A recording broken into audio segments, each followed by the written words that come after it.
Сәлеметсіңдер ме, білім алушылар?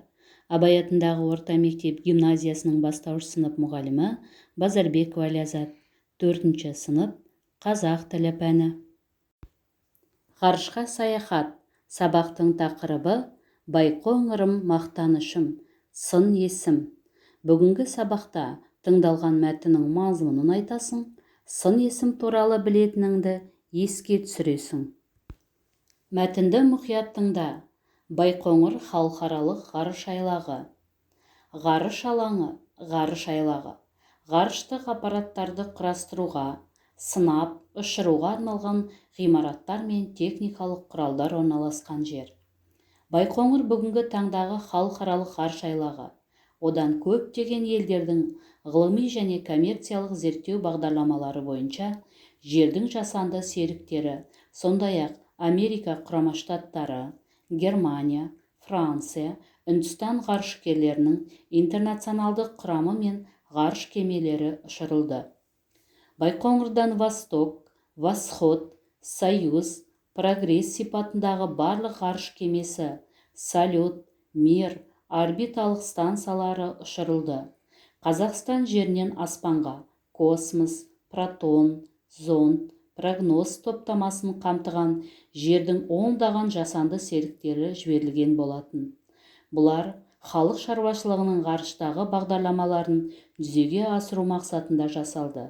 Олардың байланыс құралдарын метеорология, биология, қорғаныс, экономиканы дамытудағы маңызы зор болды. Тыңдаған мәтіннің негізгі тұстарын белгілеп ал. Мазмұнын айтып көр. Ойыңмен бөліс. Мәтіннің негізгі идеясы қандай?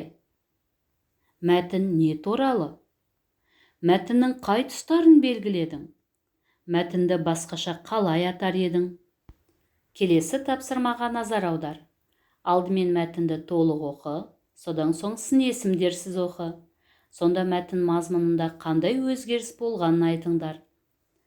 Ғарыш кемесін орбитаға шығару үшін қуатты зымыран қозғалтқышы мен отын қажет. Ал зымыран жоғары температураға төзімді жеңіл материалдан жасалуы тиіс. Мұның үстіне ғалымдардың ғарыш кемесі мен жер арасында сенімді байланыс құралдарын да ойластыруы керек. Енді бұл мәтінді сын есімдерсіз оқып көрейік. Ғарыш кемесін орбитаға шығару үшін зымыран қозғалтқышы мен отын қажет. Ал зымыран температураға материалдан жасалуы тиіс. Мұның үстіне ғалымдардың ғарыш кемесі мен жер арасында байланыс құралдарын да ойластыруы керек. Мәтіндегі сын есімдердің қайсысы негізгі, қайсысы туынды сын есім? Қане ойланып көріңдер. Иә, дұрыс айтасыңдар. Бұл мәтінде жоғары және жеңіл сөздері негізгі сын есім. Ал қуатты, төзімді, сенімді сөздерінің негізгі түбірі зат есім. Сондықтан жұрнақ жалғану арқылы зат есімнен туынды сын есім жасалып тұр. Балалар, айтыңдаршы, сын есім не үшін қажет? Сын есім заттың көлемін, пішінін, дәмін, түр-түсін және сынын білдіру үшін қолданылады. Сын есім қандай, қай деген сұрақтарға жауап беретінін білесің. Келесі тапсырмаға назар аудар. Қандай заттар туралы айтылып тұр? Өзі қалың, өзі ұзын, өзі бұйра және қысқа. Дұрыс айтасыңдар балалар. Әрине бұл адамның шашы. Адамның шашы қалың, ұзын, бұйра және қысқа болуы мүмкін.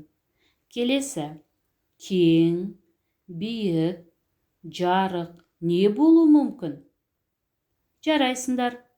Баспана, үй немесе бөлме болуы мүмкін.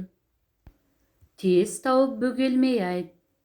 Көп нүктенің орнына сын есімдерді қойып, жылдам айтып көр.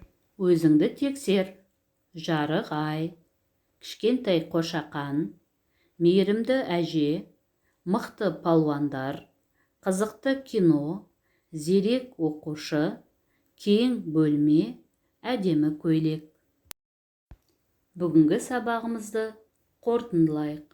Нені білдік, нені үйрендік? Бүгінгі сабақта тыңдалған мәтіннің мазмұнын айтуды үйрендік.